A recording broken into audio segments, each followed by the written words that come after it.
Punto 2 de nuestra introducción. El feudalismo.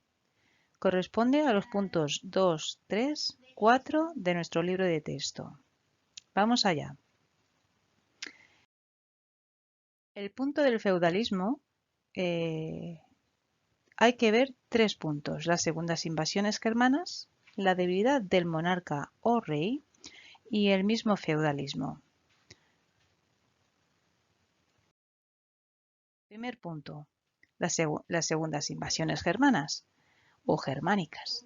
Y como no, tenemos nuestro mapa delante. Me he comido esa leyenda en la que se ve una línea, las líneas moradas, las líneas verdes y las líneas rojas. Si recordáis, las primeras invasiones procedían del norte y el este de Europa y eran pueblos germanos, ¿no? Como los visigodos, los ostrogodos, los vándalos, los suevos, los anglosajones, en fin, etcétera, etcétera. Bueno, pues en esta ocasión las segundas invasiones germanas serán otros pueblos distintos. Las flechas moradas van a corresponder a los vikingos, las flechas rojas corresponderán a los magiares o húngaros y las flechas verdes abajo del todo a los saracenos. Mirar, cada uno de ellos, vikingos, magiares húngaros y los saracenos, establecerán pues alrededor del siglo XI, ¿no? En el año 1000, pues un clima de terror en esa población campesina, ¿no? En esa Europa feudal donde predominaba el campo, ¿no? Las tierras, pues un clima de terror entre la población, ¿no? Como de repente sus aldeas se veían pues afectadas por las invasiones, ¿no? Como se ven quemadas sus tierras, quemadas sus aldeas, sus casas, ¿no? Por los vikingos, los magiares y los saracenos. Cada uno de ellos invadían una zona concreta. Si seguís en el mapa, las líneas moradas pues invaden Britania, norte de Francia y el sur de Italia, pasando por España, por toda la costa de la península hispánica. Los magiares por el este, llegando al centro de Europa, que son las flechas rojas, y son los saracenos por el sur de Europa, que son las flechas verdes. Los saracenos son los musulmanes, otro nombre que reciben. Otro punto a tener en cuenta es la debilidad monárquica, la debilidad del rey. El rey no tiene un poder consolidado, un poder fuerte, tiene un poder débil en la que esta reducción del poder se ve reducido de una manera importante.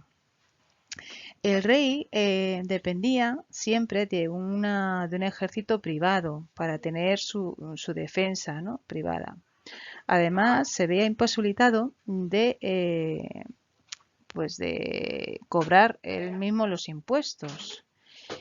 Y para ello establecía lazos personales para poderlo hacer con los demás nobles. Si recordáis, el rey era un noble más. Lo único que le diferenciaba era el título de rey.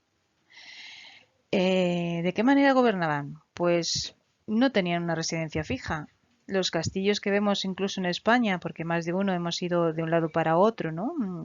Por el territorio español, vemos castillos medievales de un lado, de un sitio a otro. Bien, pues no tenían una residencia fija, e iban rotando de un lugar a otro y con él se llevaban el Consejo Real.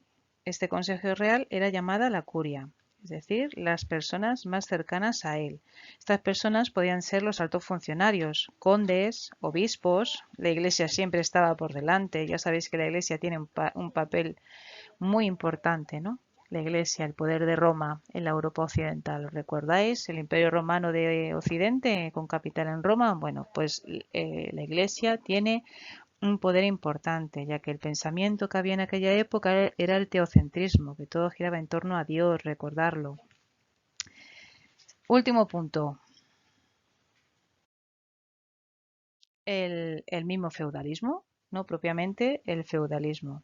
El feudalismo se basaba en lazos personales, en relaciones personales entre los mismos nobles. A estos relaciones y a estos lazos se les llama el pacto de vasallaje. y se ve reflejado en la imagen que tenéis arriba a la izquierda. El pacto de vasallaje se hacía entre dos personas, un noble y un siervo, un rey y un rey y los campesinos, un noble y los campesinos, un noble y un caballero, ¿vale? El caso que había bastantes relaciones personales. Y estas relaciones se le llamaban pacto de vasallaje, porque era un acuerdo firmado. ¿Veis a esa personita sentadita en el taburete?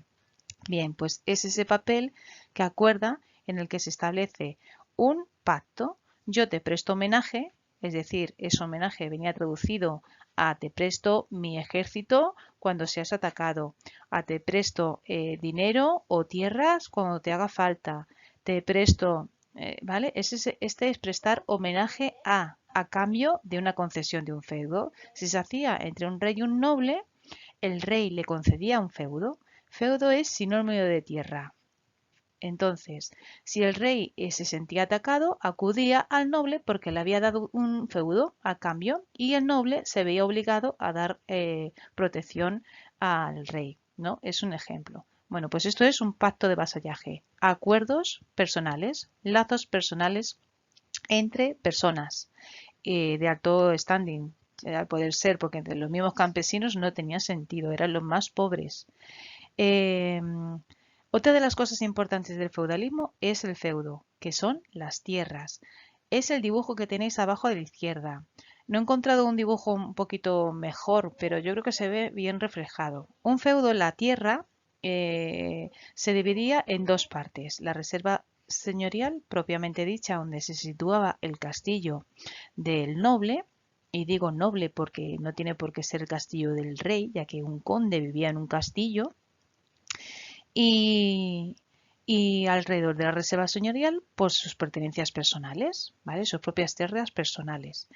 Y a las afueras estaba la otra parte del feudo, los mansos, que son las tierras cultivables, las comunales, donde se situaban las aldeas, las iglesias, los pequeños monasterios y las tierras cultivadas. Bien, además de esto, estas tierras cultivadas, estos grandes mansos, fijaros qué listos eran, que al no tener dinero suficiente, todo había que pagarlo, de alguna manera. Había que prestar pues un homenaje, había que prestar servicio y una forma era pagando, ya sea a través de un trueque o pues con dinero, no dinero físico como tenemos hoy en día, ¿no? De los euros, no, pero había un préstamo a cambio, ¿no? Esto se le llama los derechos de jurisdicción, es decir, todo campesino o todo aquel que utilizaba el puente, utilizaba el molino, utilizaba el agua del río, el agua del pozo, tenía que pagar para poderlo utilizar. Los carros, el arado, todo había que pagarlo. El ejemplo que os hemos puesto es pontazgo. El pontazgo es un derecho de jurisdicción, el nombre que recibe para utilizar el puente, por ejemplo. Y poquito más. Fin.